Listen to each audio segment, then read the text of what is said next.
श्री मात्रे नमः। आप सबका स्वागत है एक नई वीडियो में। लेकिन वीडियो की शुरुआत करने से पहले भगवान का हम ध्यान करेंगे। तो उसके बाद हम आज जानेंगे सनातन धर्म की अनेक रहस्यमय कहानियों में से एक कहानी जो सत्यता है, जो आधार है इस भारतवर्ष का, जो देवी माँ के एक ऐसे स्वरूप की कहानी है जिसे सब लोग अधिकतर नहीं जानते, अवगत नहीं हैं। तो पहले भगवान का ध्यान, तत्पश्चात प्रारंभ वीडियो का।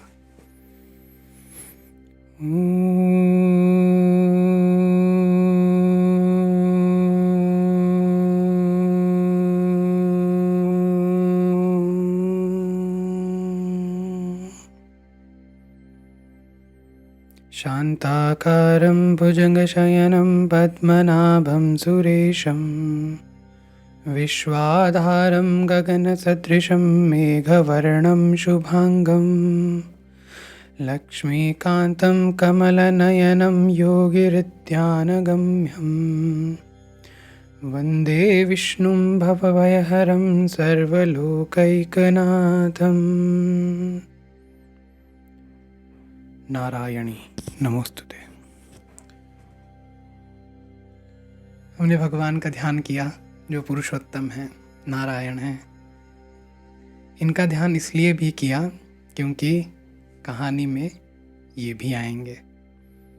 माँ शक्ति हैं, माँ श्री हैं, जहाँ वहाँ पुरुष प्रकृति एक तो होंगे ही, नारायण तो होंगे ही होंगे। असुरों को हम जानते हैं वो सदैव से देवताओं के शत्रु रहे हैं और देवता असुरों के शत्रु रहे हैं। लेकिन देवताओं को पराजित नहीं कर पा रहे थे असुर। अनेक वर्ष बीत गए, देवासुर संग्राम हो गया, देवता जीत रहे थे। असुर परेशान थे कि किस प्रकार हमारा आधिपत्य स्थापित हो स्वर्ग लोक पर। सब चिंतित थे, व्यथित थे। इन्हीं चिंताओं को लेकर वे सभी समुद्र में, कंदराओं में, गुफाओं में छिप कर बैठे हुए थे और सब असुर विचार कर रहे थे, देवताओं की शक्ति इतनी अधिक है कि हम उनको कभी भी पराजित नहीं कर सकते, तो इस परिस्थिति में क्या किया जाए। ऐसा ही वे विचार कर रहे थे सभी शत्रु। तो सब जैसे परामर्श चल रहा है, वार्तालाप हो रहा है, ब्रेनस्टॉर्मिंग हो रही है, जो आजकल की मॉडर्न टर्म में कहें। कोई ये बता रहा है कि हम ऐसा तप करेंगे, ये करेंगे, ये वाली शक्ति लेंगे, ये मंत्र करेंगे। लेकिन कुछ असुर जो थोड़ी जिनकी बुद्धि अधिक थी बाकी असुरों के मुकाबले, उन्होंने इसको विश्लेषण कर कर इस चीज़ का कि किस प्रकार देवताओं को शक्ति मिल रही है, उन्होंने वो देखा। क्या देखा? कि देवताओं की शक्ति जो है यज्ञ से आ रही है। यज्ञ में जो आहुतियाँ पड़ रही हैं, उन आहुतियों से देवताओं को शक्ति प्राप्त हो रही है। लेकिन आहुतियाँ कौन प्राप्त कर रहा है? देवता। और दे कौन रहे हैं? साधक लोग, ब्राह्मण लोग, जो वेद मंत्रों को जानते हैं, जो अन्य मंत्रों को जानते हैं, जिनसे मंत्रों की आहुति जब देवताओं को अग्नि में दी जा रही है तो वो आहुतियाँ शक्ति प्रदान कर रही हैं देवताओं को।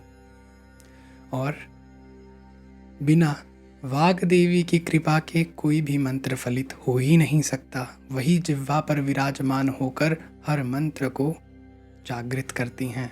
इन साधकों के पास जो यज्ञ कर रहे थे, वाग देवी का साक्षात कृपा प्रसाद प्राप्त था, अनुग्रह था देवी का।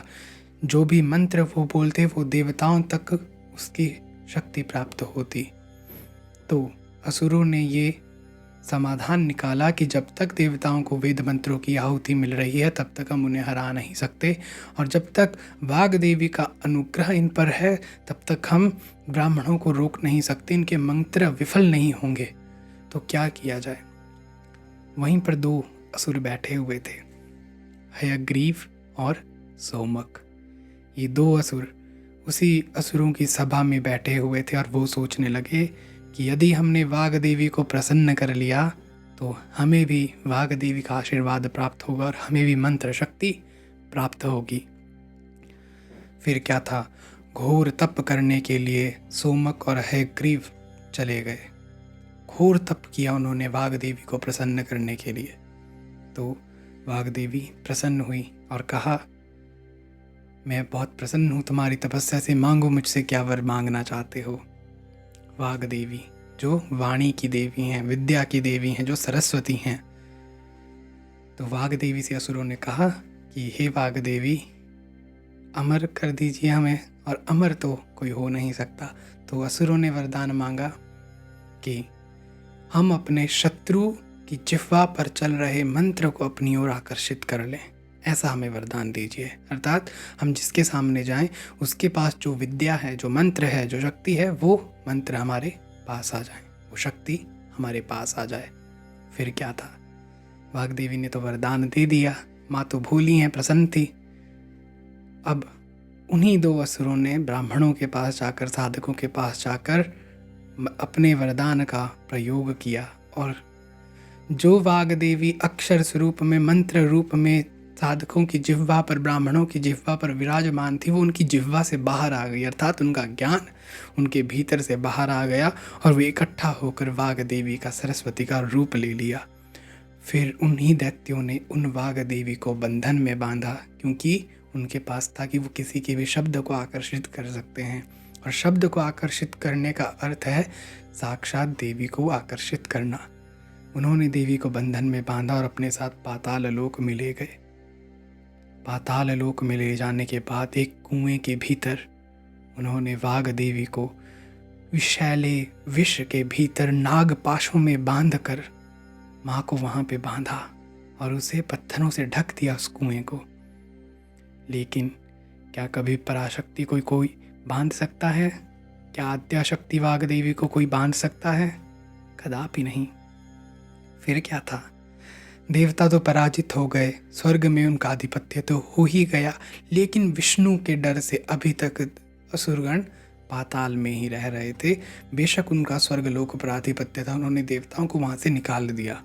तो देवताओं ने श्री हरि नारायण से प्रार्थना की, प्रभु सब असुर पाताल लोक में समुद्र के नीचे चले गए हैं, वाग्देवी को उन्होंने बंधन में बांध लिया है, हमें कोई शक्ति नहीं मिल रही है वेद मंत्रों की, आप ही कुछ समाधान कीजिए नारायण।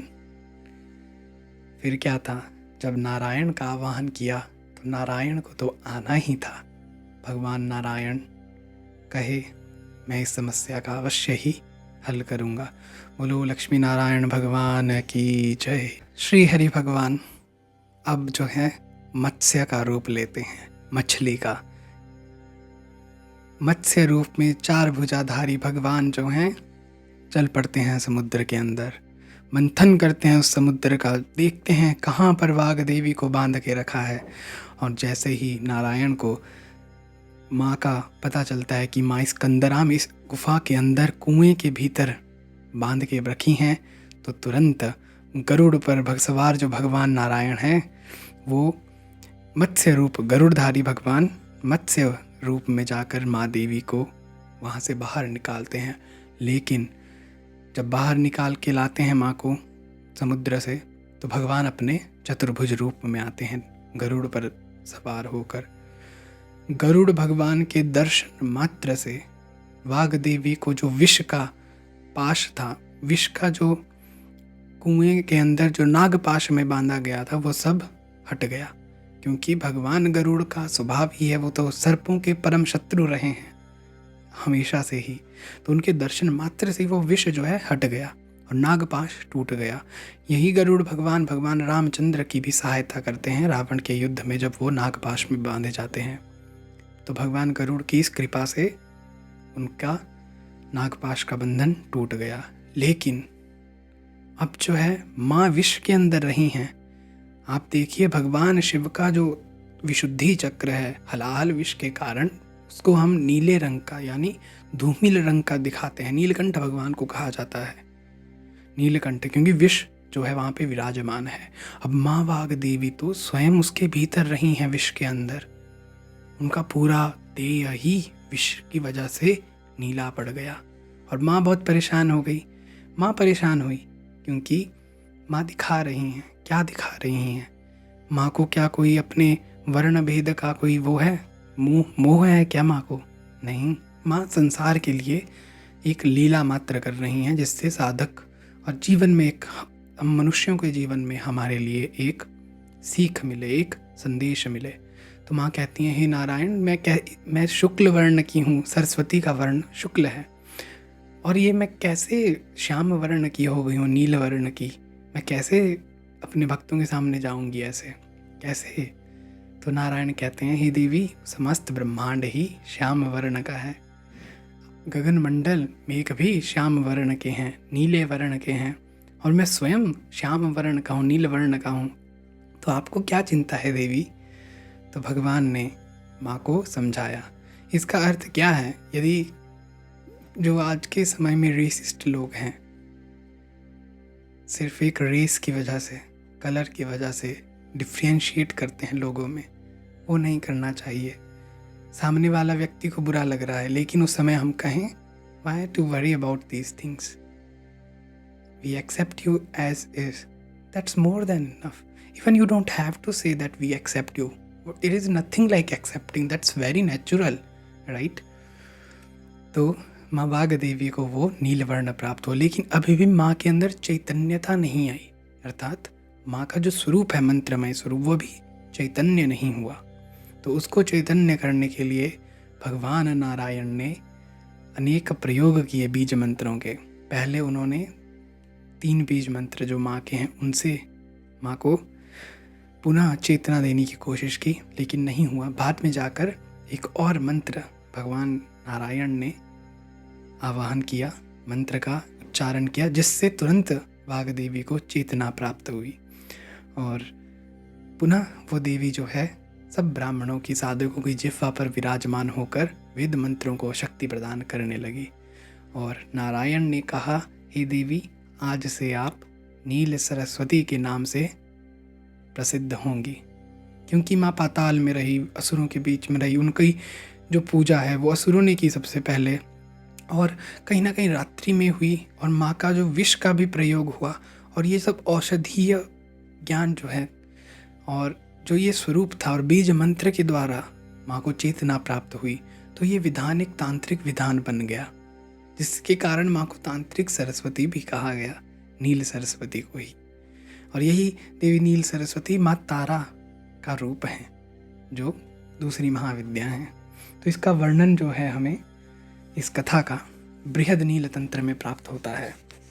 बृहद Nila Tantra not for beginners, let me tell you, क्योंकि कुछ बातें ऐसी होती हैं जो साधक के, कैसे कहें, डाइजेस्ट नहीं होंगी, पच नहीं पाएंगे उनको। तो कुछ कुछ ऐसे विधान होते हैं, कुछ कुछ ऐसी एक्सप्लेनेशन होती हैं, कुछ कुछ ऐसे आचार होते हैं जो समझ के परे हैं, लेकिन उनको अगर परे रख कर पढ़ा जाए तो एक नॉर्मल साधक को भी समझ में आ सकता है।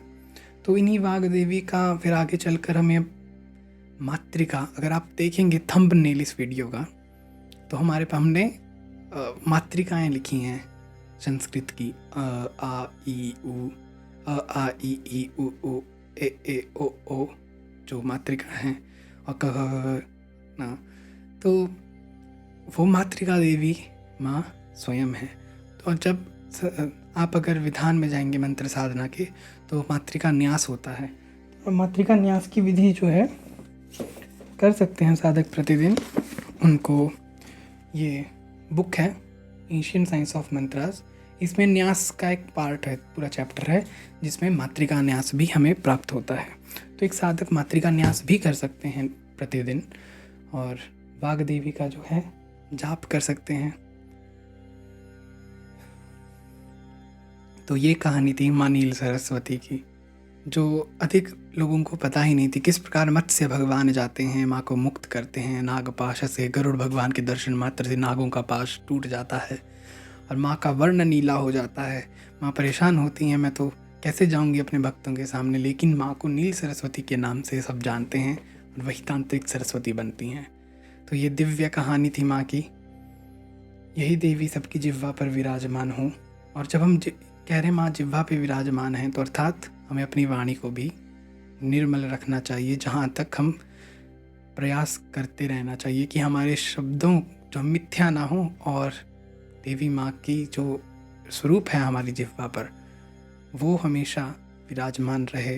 हम कटु शब्द ना बोलें किसी को, प्रयास करना चाहिए धीरे धीरे, एक रात्रि में नहीं होता है, करने से होता है धीरे धीरे। तो देवी माँ की कृपा सब पे बनी रहे। हम क्लोजिंग चैंट कर लेते हैं और फिर आपसे विदा लेते हैं। ॐ